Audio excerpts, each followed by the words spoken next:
Animé par Élise Lucet.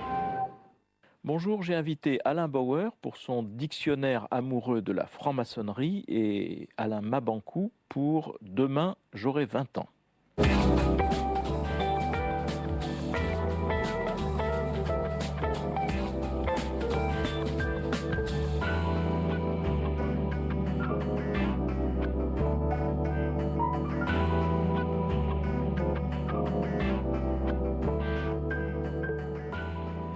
Alain Bauer, bonjour. Bonjour Jean-Marie Colombani. Vous êtes criminologue, président du conseil de l'Observatoire de la délinquance, mais vous êtes aussi ancien grand maître du Grand Orient de France, c'est-à-dire un des grands chefs maçons, et ancien grand chef en tout cas. Retraité. Voilà, et vous venez d'écrire un dictionnaire amoureux de la franc-maçonnerie qui est publié chez Plon, dans cette très belle collection d'ailleurs des dictionnaires amoureux qui permettent de se balader sur plein de sujets. Et vous écrivez sur la franc-maçonnerie, donc ce dictionnaire à la fois très précis, très personnel, mais qui montre une première chose, c'est que quand on lit tout cela, alors il y a des éclairages sur les rites, sur les codes, sur les grands personnages de la maçonnerie qui ont vraiment éclairé l'histoire également récente, puisque la maçonnerie a un petit peu plus de 2 siècles. On se dit, mais alors pourquoi est-ce que de façon récurrente, régulière, il y a toujours autant de couvertures d'hebdomadaires, de journaux sur les mystères de ceci, les mystères de cela. On persiste à entretenir ce halo de mystères, alors que quand on vous lit, on a affaire à une société qui n'a plus précisément de secrets aujourd'hui. Qui n'en avait pas au début et qui en a beaucoup moins que dans l'épisode post-Deuxième Guerre mondiale, occupation et répression. D'abord parce que ça fait vendre, et dans une période où les journaux ne vont pas si bien, après tout, le marronnier est intéressant, mais vous noterez que ce n'est pas le seul. Vous avez aussi Mal de dos, mal du siècle, le salaire des cadres ou le logement à Paris. Moi, j'ai toujours rêvé d'un numéro quadruple, le franc-maçon ayant mal au dos, mal logé et cherchant une augmentation de salaire. Je suis sûr que ça serait un boost formidable pour les hebdomadaires. Le deuxième problème, c'est que la maçonnerie a aidé à ça. D'abord, elle a aidé en faisant croire qu'il y avait un secret. Alors, vous noterez que les fondateurs n'utilisent jamais le mot. Cette question ne se pose pas. D'ailleurs, l'initiation n'existait pas. On devenait franc-maçon parce que vous étiez sympathique, intelligent et capable d'un bon mot. On vous invitait à déjeuner. Et si à la fin du repas, vous étiez jugé digne d'être invité la fois suivante, un rapide coup d'œil parmi les convives permettrait au chef de table de faire ce qu'on appelait un sight mason, un maçon à vue, en disant « Cher ami, vous êtes tellement sympathique, rejoignez-nous donc ». Et c'était fini. Vous étiez coopté dans la fraternité. Le reste est venu beaucoup plus tard, et donc le secret est beaucoup plus un secret d'initiation, un moment très personnel et très particulier où on vit à la fois sa mort et sa résurrection, qu'un secret en tant que tel. D'ailleurs, il n'y a jamais eu de secret d'appartenance pour soi-même. Il est parfaitement autorisé et même recommandé de dire qu'on est franc-maçon. Je ne peux par exemple pas dire que vous l'êtes si vous l'étiez, parce que c'est votre responsabilité personnelle de dire que vous êtes franc-maçon, catholique pratiquant, homosexuel, zoophile, corse. Encore que ça, c'est nettement peu secret. Voilà. Mais il y en a beaucoup parmi les francs-maçons. Alors la franc-maçonnerie est quand même liée à l'idéologie des Lumières, à la naissance des Lumières, au développement des idées des Lumières. Puis comme autre moment marquant, il y a évidemment la guerre, où les maçons sont pourchassés. Et puis, vous y faites allusion aussi, vous y consacrez une part un petit chapitre, il y a aussi cette permanence dans l'Église, notamment dans l'Église catholique, de dénonciation de la franc-maçonnerie, alors qu'aujourd'hui, la franc-maçonnerie porte sans doute des idées qui contredisent sur certains points la doctrine de l'Église, mais on ne voit plus trop pourquoi cette radicalité est entretenue. C'est un peu comme le problème de l'Église avec le contraceptif. Elle-même ne sait plus vraiment bien pourquoi elle garde cette position tellement antinomique au respect et à la préservation de la vie, par exemple. Non, d'abord, il faut se rappeler que, paradoxalement, la franc-maçonnerie est tout issue des Lumières, mais que son grand fondateur, Newton et ses amis, viennent d'un pays qui a raté les Lumières et qui s'en trouvait fort mari. Newton, Desaguliers, Robert Moret, des gens qu'on ignore un peu, sont les fondateurs à la fois du Collège Invisible, de l'Académie des sciences, la Royal Society, et du renouveau de l'Angleterre, car c'est un pays qui est ravagé depuis 2 siècles par des guerres civiles et des guerres de religion, et qu'ils veulent y mettre fin. C'est-à-dire qu'on ne pose plus la question qui fâche, et tout le monde devient du coup beaucoup plus raisonnable. Ensuite, évidemment, il se nourrit des Lumières françaises, allemandes, russes et autres, et elle s'affirme effectivement, non pas comme un opposant à l'Église catholique, d'ailleurs la plupart des dirigeants de la maçonnerie sont des cardinaux anglicans en Angleterre, des cardinaux catholiques en France. Son vrai problème, c'est que c'est la seule puissance structurelle qui explique à l'Église qu'elle n'est pas dogmatique. Elle considère qu'elle n'est pas en concurrence du point de vue de la célébration, de l'après, de tout ce qui relève de l'âme, mais par contre, elle est pour l'émancipation des esprits, et donc elle se trouve dans une situation de concurrence, pour une part, pas d'opposition, puis d'opposition, quand l'Église, notamment par le syllabus, expliquera que, grosso modo, la défense des droits de l'homme est contraire aux intérêts de l'Église, la République est contraire aux intérêts de l'Église, la démocratie est contraire aux intérêts de l'Église, et la maçonnerie aura un désaccord qui va aller jusqu'à la haine. L'Église, avec le syllabus et un certain nombre d'autres textes, dénonçant définitivement la maçonnerie et interdisant aux catholiques de l'être, la maçonnerie souhaitant la disparition de l'Église, en tout cas sous sa forme centralisée. Fort heureusement, Jean Jaurès trouvera les mots permettant de trouver la solution par la loi de 1905 avec sa fameuse phrase « La France n'est pas schismatique, elle est révolutionnaire ». Et donc, il permettra la solution par la loi de séparation qui permet à tout un chacun de cohabiter. La maçonnerie s'occupant des consciences et l'Église s'occupant des âmes, ce qui me paraît être une bonne répartition. Et donc on trouve dans votre livre le dernier texte de l'Église critique de la maçonnerie, qui est l'œuvre du cardinal Ratzinger, qui est devenu Benoît XVI. C'est un des derniers articles du Code du Canon qui explique que, grosso modo, c'est le 2335, je crois, qui explique grosso modo qu'on peut toujours être catholique, mais pour ce qui est de s'approcher de l'autel et des sacrements, il faut demander au curé du coin ou à l'évêque pour être sûr qu'on peut faire les choses. Côté maçon, en tout cas côté maçonnerie française, il n'y a pas d'obstacle à ce que les gens aient chacun... Au Grand Orient de France, qui est la grande obédience laïque, on a le droit d'être croyant ou non croyant, on a le droit de changer de religion ou de n'en avoir aucune. La seule chose qui vous est demandée, c'est de ne pas essayer de convertir les autres, parce que c'est l'essentiel de leur vie privée, et les croyances ne sont pas interdites, mais elles restent à la porte du temple, de même que le complot contre le pouvoir politique, dès lors qu'il est démocratiquement élu et républicain dans sa forme. Dans la galerie de portraits que vous présentez, il y a des figures magnifiques, celle de Churchill, dont on ignorait ou on ignore assez souvent qu'il était maçon, mais aussi général MacArthur. Et donc on a un héros authentique, admirable, Churchill, et puis MacArthur, qui a quand même été au bord, mais au bord du précipice, c'est-à-dire au bord presque du coup d'État aux États-Unis, en tout cas du prononciamento et de la guerre nucléaire. Donc on a deux visions quand même très très différentes. Ou Allende et Pinochet, issus de deux obédiences maçonniques, mais tous deux maçons, et comme vous l'avez vu, n'ayant pas exactement la même conception de la démocratie et des droits de l'homme. Donc c'est vrai que la maçonnerie est composée aussi de conservateurs. Voilà, nous, on a une idée, il est peut-être en France un peu plus progressiste, entre guillemets, de la maçonnerie, en tout cas du Grand Orient, mais il existe des loges ultra-conservatrices, la maçonnerie française est profondément réactionnaire. La maçonnerie française, comme la maçonnerie anglaise, c'est une maçonnerie profondément parlementaire, démocratique, très conservatrice en Grande-Bretagne. C'est la monarchie, c'est la maçonnerie impériale, et très démocratique en France, mais elle a été maçonnerie impériale sous Napoléon d'une manière très affirmée, et puis une maçonnerie très conservatrice et limite réactionnaire aux États-Unis, qui d'ailleurs, il n'y a que des loges blanches où on n'accueille que des blancs, du coup il y a une maçonnerie noire qui n'accueille que des noirs, le Grand Orient d'ailleurs ayant quasiment rompu ses relations avec les Américains quand il a reconnu la première obédience noire en Louisiane, donc il y a des paradoxes importants, mais les maçons, parce qu'ils sont maçons, n'appartiennent pas à une secte où il n'y aurait qu'une seule opinion, c'est même plutôt l'inverse. La maçonnerie est marquée par une sorte de sissiparité compulsive, un maçon, deux opinions, trois obédiences, quatre rites, qui fait sa richesse et son charme. Alors la maçonnerie en France est très liée à la République, donc aux valeurs de la République. Et aujourd'hui, un certain nombre de gens considèrent qu'elles sont malmenées, ces valeurs. Lorsque le président de la République fait le lien entre délinquance et immigration, lorsqu'il évoque la déchéance de la nationalité, lorsqu'il catégorise les Roms et les gens du voyage, etc. Alors comment le maçon que vous êtes se situe par rapport à cela?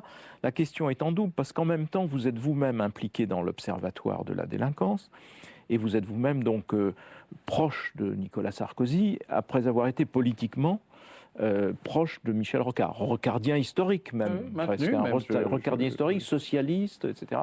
Puis aujourd'hui, vous êtes un peu compagnon de route de Nicolas Sarkozy. Alors comment voyez-vous cette phase-là que nous vivons sous ce double regard? Est-ce que le maçon que vous êtes critique d'un côté et le responsable de cet observatoire que vous êtes aussi accompagne malgré tout le pouvoir sur ce chemin? D'abord, l'Observatoire est né d'un rapport bipartisan commun à la majorité et à l'opposition, et je suis le résultat, en tant que président du Conseil d'orientation, de cette réalité. Donc mon obligation à moi est celle de la neutralité républicaine. Je donne des outils, je ne fais pas de commentaires sur l'orientation politique que les uns et les autres doivent prendre. Par ailleurs, j'ai une relation amicale avec Nicolas Sarkozy, mais comme je l'ai souvent rappelé, c'est mon ami, c'est pas mon patron, je ne suis pas son collaborateur, il me demande parfois des conseils sur les questions de sécurité nationale ou stratégique qui, d'ailleurs, sont des domaines publics. Le Conseil de la recherche stratégique existe de manière publique, la création des instances de sécurité et de défense nationale ont été dans la loi, donc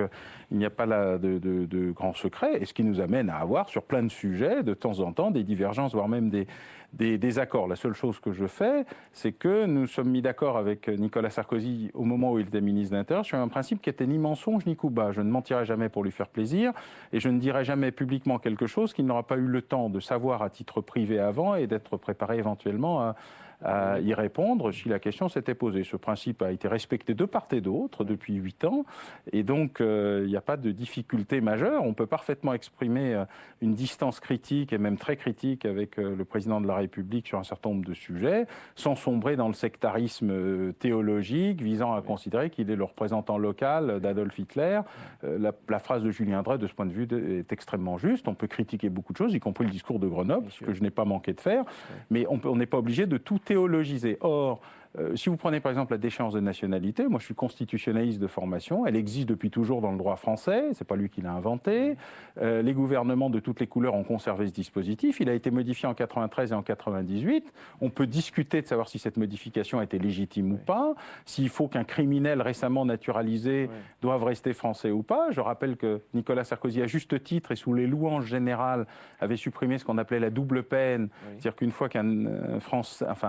un résident ou un Français ou quelqu'un ayant un droit de résidence sur le territoire français était condamné pour un crime ou un délit, on l'expulsait aussi du territoire. Et donc, tout le monde avait trouvé ça très bien à l'époque. Le gouvernement de gauche avait rajouté le terrorisme à la liste et enlevé les crimes. Cette question est une question assez neutre. On peut discuter de la forme sur laquelle elle est abordée, comme souvent avec Nicolas Sarkozy, mais dès lors qu'on aborde le fond, et notamment sur le terrain constitutionnel ou purement légal, c'est quand même beaucoup moins prégnant. Pour ce qui est du rapprochement entre criminalité et immigration, j'ai déjà expliqué à de nombreuses reprises que ce rapprochement n'avait aucun sens, en tout cas sous la forme ethnique ou culturelle, que le seul élément qui permettait éventuellement de l'aborder était la question démographique. Quand dans une vague d'immigration, vous avez une surreprésentation de jeunes mâles, ils sont en général plus turbulents que les vieilles dames. Et il se trouve que les vagues d'immigration sont bien connues pour avoir une surreprésentation de jeunes hommes. D'ailleurs, comme les journalistes, pardonnez-moi cette méchanceté, n'ont relativement peu d'imagination, ce qu'on dit aujourd'hui des Roms, hier des Maghrébins ou des Africains, on le disait de la même manière des Polonais dans le nord de la France, blonds aux yeux bleus et catholiques, des Espagnols ou des Portugais ou des Italiens dans le sud, le sud-est et le sud-ouest de la France, ou des Irlandais. À New York, il y a un siècle. Donc, cette question est purement démographique, elle mérite d'être étudiée en fonction de la base de population capable de commettre un type de délit particulier et de sa représentation par rapport à l'assiette. C'est un débat qu'on peut avoir naturellement. Quand l'Observatoire a publié la délinquance des étrangers il y a 3 ans, il s'est passé dans le calme le plus absolu, chacun estimant que c'était normal d'avoir des informations sur ce sujet, à la condition unique et importante qu'elle ne soit pas ethno-raciale. Et donc, il n'y a pas de délinquance des Roms parce que personne n'en sait rien. Pour ce qui est de la délinquance des Roumains, cette question est intéressante, mais en fait, il n'y a pas d'outils statistiques permettant aujourd'hui de le savoir, sauf à la préfecture de police de Paris, pour des raisons qui sont celles de la mendicité agressive dans le métro, de la même manière qu'on avait fait la même étude, pas nous, mais d'autres, il y a une vingtaine d'années, vous savez, pour le pillage de rodateurs. Et donc, la réponse sociale et pénale au pillage de rodateurs avait été la suppression des pièces dans les horodateurs, ce qui montre qu'il y a des réponses parfois atypiques aux problématiques criminelles. C'est tout le problème, parce qu'il y a une évidente instrumentalisation de ces éléments, alors que vous pouvez produire des chiffres qui sont... Donc, nous essayons de nous fournir des outils et des bases permettant le débat. Nous, ce que nous estimons nécessaire, c'est d'avoir un diagnostic partagé sur le sujet et ensuite que tout le monde puisse se mettre sur la figure sur les questions thérapeutiques. Parce que le drame français, c'est que nous avons des thérapeutes formidables sans aucun diagnostic. Du coup, on a un peu de mal à en sortir. Oui, mais c'est ça, on a une espèce de, voilà, de thématique comme ça, incantatoire, où on a des problèmes objectifs de délinquance. Oui. Bon, il suffit d'ouvrir les journaux pour s'en rendre compte, avec une certaine angoisse même. Et puis on a un discours politique qui nous parle lien immigration, délinquance, qui nous parle Rome, qui nous parle, etc., avec une théâtralisation, une mise en scène qui fait qu'on voit bien qu'il y a un hiatus. Oui, Et donc à quand une politique conséquente, suivie sur le long terme, ça serait... qui affronte ce Ça problème serait de formidable, mais il y a un phénomène en délinquance. France qui est un phénomène de swing. On passe d'un triptyque traditionnel négation, minoration, éjection, où en français Oui. courant c'est pas vrai, c'est pas grave et surtout c'est pas de ma faute, ce qui nie la réalité. Oui. Et une partie des victimes n'acceptent pas qu'on nie la réalité. Du coup, dès que quelqu'un arrive en disant c'est vrai, c'est grave et il est basané avec les cheveux crépus ou immigré venu d'ailleurs, c'est pas que les gens y croient plus, mais comme le début leur plaît mieux parce que c'est la reconnaissance de ce qu'ils vivent, ils sont plus attentifs à ce message-là qu'au message c'est pas vrai et arrêtez de nous casser les pieds. Et donc le débat général aujourd'hui, il est sur la construction du diagnostic partagé. Alors j'ai entendu des voix très intéressantes, Manuel Valls, Arnaud Montebourg, proposer qu'il y ait sur la question une sorte de pacte républicain. Je pense qu'il y a un débat qui existe à gauche comme à droite sur le pacte républicain ou la différenciation politique en fonction des événements, mais c'est la vie politique qui construit le discours politique. Je crois que l'effet de swing, ça a été passé d'un extrême, la négation du problème, à un autre, son instrumentalisation. Absolument. Et qu'entre les deux, il y a un espace, mais cet espace, il doit être rempli par les politiques. Moi, je ne pense pas que les experts doivent donner des leçons aux politiques. Si les experts veulent faire de la politique, ils se présentent aux élections et s'ils y arrivent, ils auront le droit de critiquer. Je pense que nous devons fournir des outils en disant la réalité est celle-ci. Nous avons la statistique, nous avons la victimation qui est beaucoup plus intéressante que la statistique car moins instrumentalisée par les uns ou par les autres. Ceci nous donne un certain nombre de réalités. Ces réalités doivent être prises en considération. Ensuite, on pourra choisir l'homéopathie, tout va bien, une petite camomille, la chimie, il faudrait quand même prendre un antibiotique ou la chirurgie, il faut prendre des moyens lourds en fonction du problème posé. Or, à la fois le fait d'actualité, on ne parlera pas aujourd'hui de la récidive comme on en parlait avant-hier, parce qu'il s'est produit un événement dramatique qui, or, en matière de récidive criminelle à caractère sexuel, elle est très faible. Mais le spectacle de l'information, la mise en scène du fait divers, légitime, je ne la critique pas, pèse évidemment sur la manière dont vous abordez le sujet, et donc il faut le prendre en compte aussi. L'opinion, c'est l'opinion.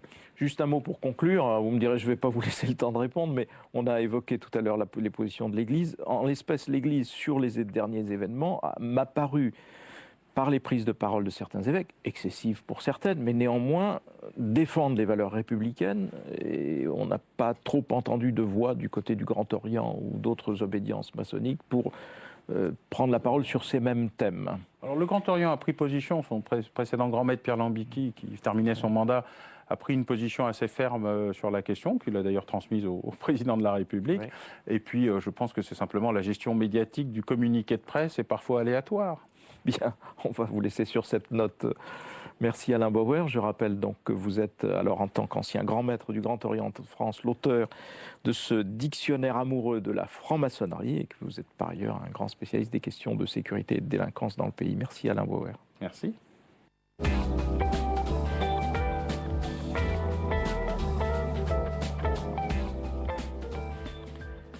Alain Mabanckou, bonjour. Bonjour.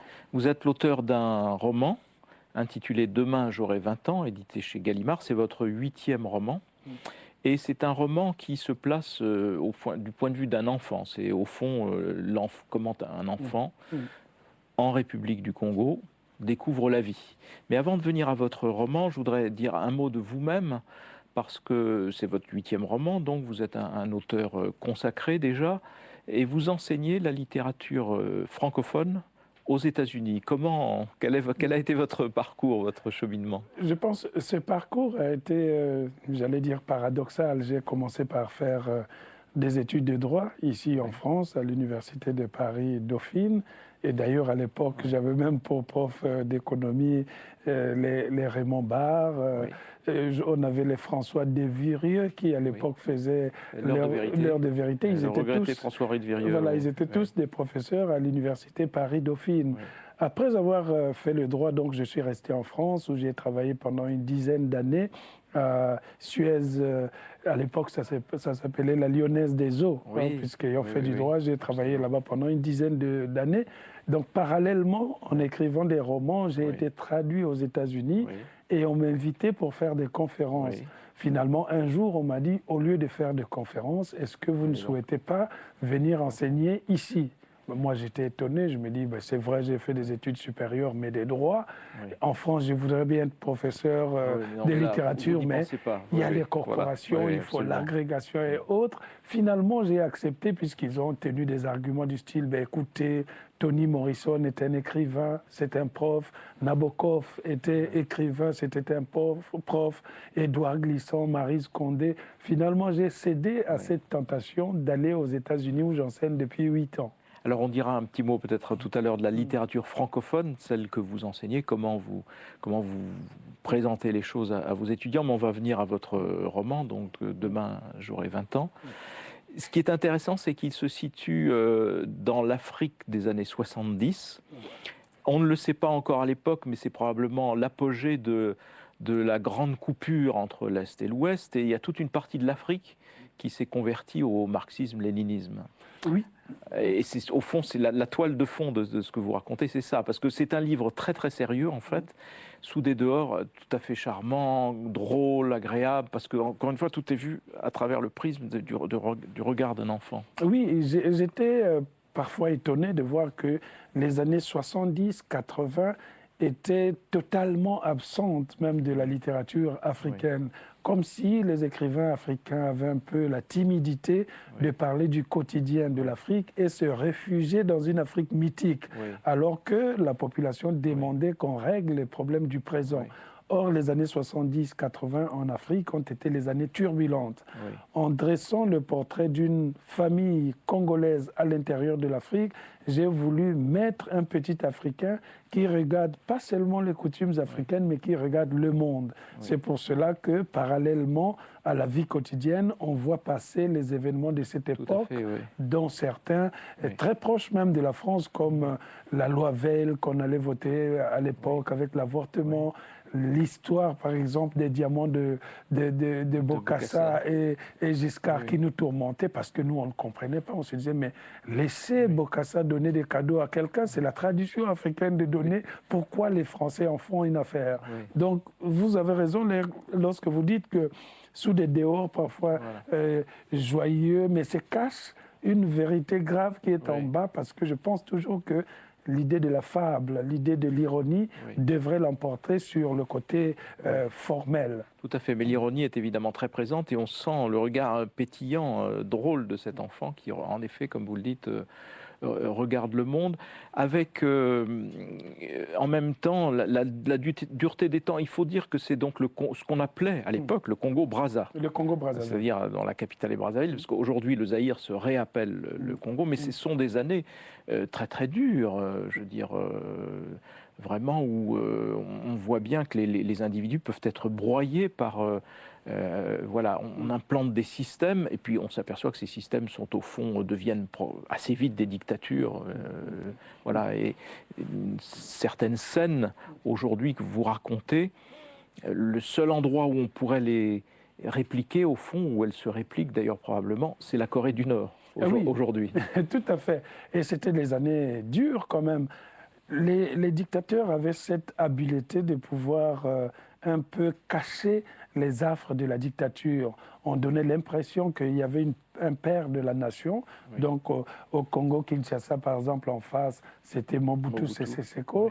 Nous, à l'époque, on avait l'immortel Marien Ngouabi qui avait ramené le communisme sur place, et puis d'autres présidents qui lui ont succédé. Il est mort, il est enterré, mais on continue à obliger les enfants à le dire immortel. Voilà, on étudie à l'école, la récitation, c'était le camarade immortel Marien Ngouabi est mort, assassiné lâchement par l'impérialisme et ses valets locaux.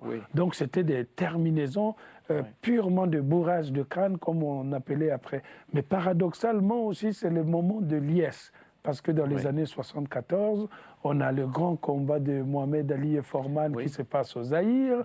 On a l'émergence d'une intelligentsia africaine.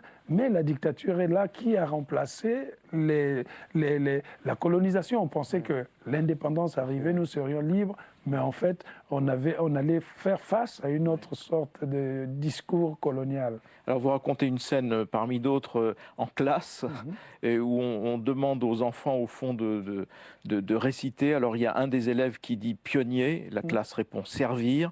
L'élève dit tout le peuple, la classe répond rien que pour le peuple. L'élève dit vaincre ou mourir, tout le monde dit vaincre ou mourir. Voilà. Mourir pourquoi? Mourir pour le peuple. C'est là qu'on voit qu'il y avait, en même temps que la mise en place de ces dictatures, dont l'étendard était marxiste-léniniste, il y avait une espèce de bourrage de crâne permanent qui était fait. Il y avait le bourrage de crâne permanent, si bien que, par exemple, il nous était interdit d'étudier, même au lycée, la philosophie classique du monde capitaliste. La vraie philosophie pour nous, c'était, semble-t-il, la philosophie marxiste-léniniste. Voilà. Donc, dès l'enfance, nous avions ce discours. C'est pour cela qu'il n'est pas étonnant, par exemple, qu'un gamin d'une dizaine d'années puisse parler de Ludwig Feuerbach et la fin de la philosophie classique allemande, puisse citer des passages du capitalisme.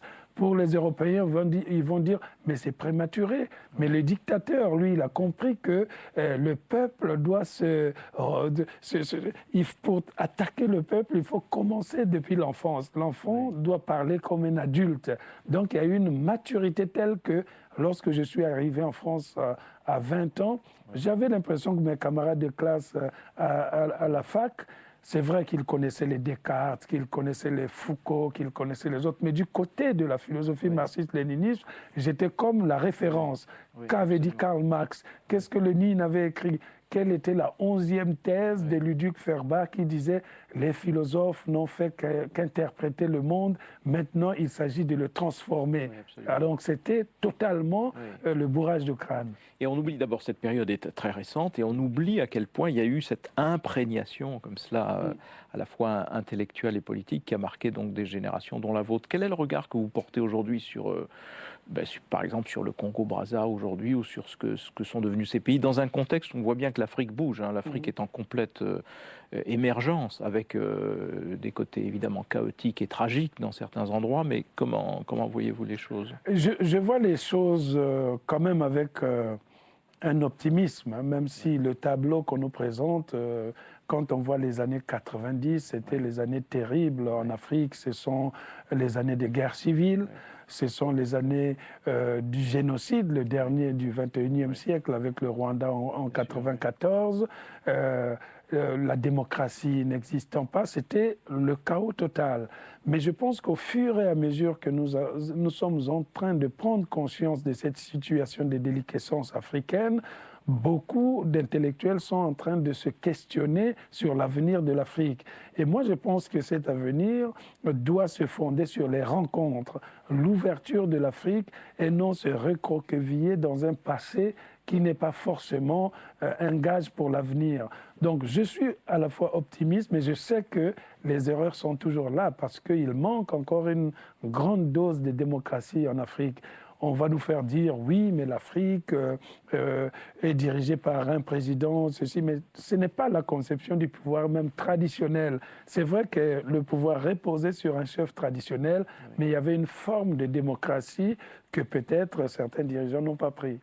En tout cas, votre livre est à la fois sérieux et encore une fois, le ressort profond, c'est cet optimisme dont vous parlez, qui est porté par cet enfant qui découvre tout cela. Et votre livre est très passionnant et en même temps très plaisant à lire, parce qu'il est imbibé de cet appétit de la vie. Merci Alain Mabanckou. Je rappelle que donc, vous êtes l'auteur de Demain j'aurai 20 ans chez Gallimard et que vous enseignez la littérature francophone à Los Angeles, aux États-Unis. Merci à vous toutes et à vous tous. Pour celles et ceux d'entre vous qui souhaitent retrouver les propos d'Alain Bauer et d'Alain Mabanckou, rendez-vous à tout moment sur publicsénat.fr.